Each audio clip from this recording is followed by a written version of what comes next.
We turn now to Neel Kashkari. He's the president of the Federal Reserve Bank in Minneapolis and joins us from that city this morning. Good morning to you. Good morning, Margaret. Neel, core inflation's at a 30-year high. Do you think we are at the peak, or is it going to get worse? The math suggests we're probably going to see somewhat higher readings over the next few months before they likely start to taper off. We're seeing both a surge of demand because Congress has given a lot of money to families and to businesses to get through the pandemic, but we're also seeing supply disruptions at the same time because of the COVID virus. The good news is both of those should be temporary. The challenge is these high prices that families are paying, those are real, and people are experiencing that pain right now. And so we take that very seriously, but I'm optimistic that it should be temporary, even though it is causing pain right now. It is causing pain, but many Americans feel like they're being told what they're experiencing isn't real when they're told it's transitory, that word the White House keeps using and the Fed keeps using. You said we won't get back to 2% inflation until 2024. Why do you think it's going to take us that long? Well, I think both of these things, the demand side and the supply side, are going to take some time to work out. But it's important from the Fed's perspective that we don't set long-term monetary policy and adjust too much based on temporary factors, even if those temporary factors take a little bit longer than we expect. You know, if you look at the supply chains, some supply chains have already sorted themselves out. Some are taking longer. We know the auto sectors and semiconductors takes a long time to put more capacity online. So there are going to be sectors that are going to be struggling for a while other sectors right the ship, so to speak, more quickly. And so we need to pay very close attention to this. We need to take it very seriously. But my view is we also need to not overreact to some of these temporary factors, even though the pain is real. You know, the Federal Reserve, when we adjust monetary policy, it acts with a lag. And so if we overreact to a short-term price increase, that can set the economy back over the long term. So you don't think the Fed should be taking steps faster than they currently are? Right. I think we've taken the appropriate steps. As you know, we've begun normalizing our balance sheet, quantitative easing. We've now begun the taper process, which will probably take 6 months.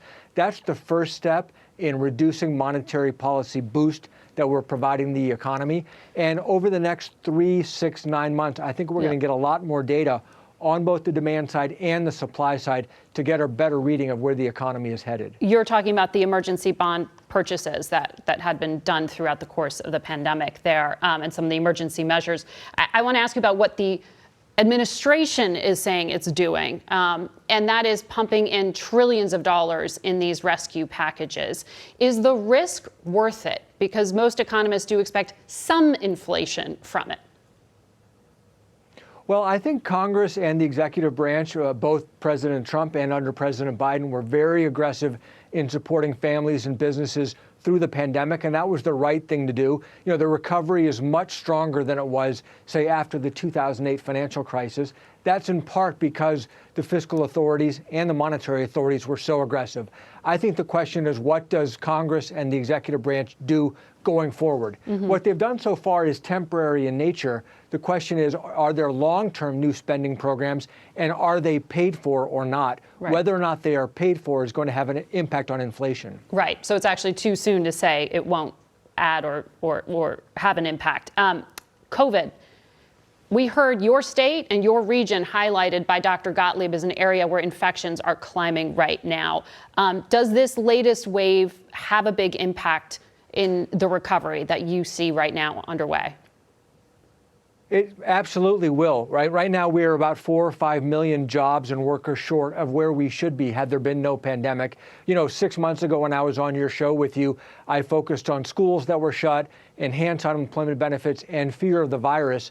Well, schools are largely reopened. The unemployment benefits have expired. So what we're left with, what's keeping people on the sidelines, we think it's fear of the virus, the Delta wave, and the continued spread. So the sooner we can get this pandemic really under control, the more quickly people will have confidence to go back to work. That will help the economic recovery, and that will certainly help bring down inflation.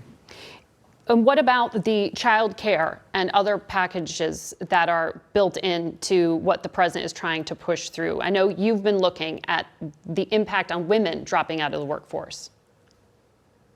Well, this is a long-term issue facing our country. You know, we have been a laggard relative to other advanced economies in providing child care for families. You and I both have young children. We know the huge challenges associated with child care, yet we're both very privileged to be able to afford it. Many families are not as lucky, and so it does have a factor. It does have an effect on women's participation in the labor force and how high our labor force participation is as a whole.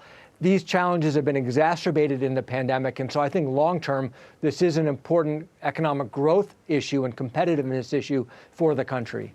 I want to ask you, I guess it's kind of an awkward question, but you heard the Treasury Secretary seem to indicate that Jerome Powell, the current chair of the Federal Reserve, might not have a lock on the job. Would nominating another top contender like Lael Brainerd actually affect policy much?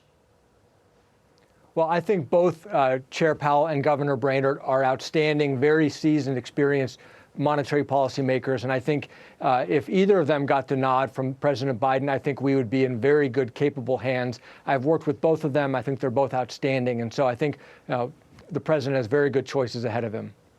So not much of an impact on policy? I think both of them have been instrumental in the new framework that we've adopted in terms of not shortcutting the recovery. And I'm confident that either of them, as chair, would continue to see that through. And that's very important in my view. Understood. Neel Kashkari, thank you for your insight.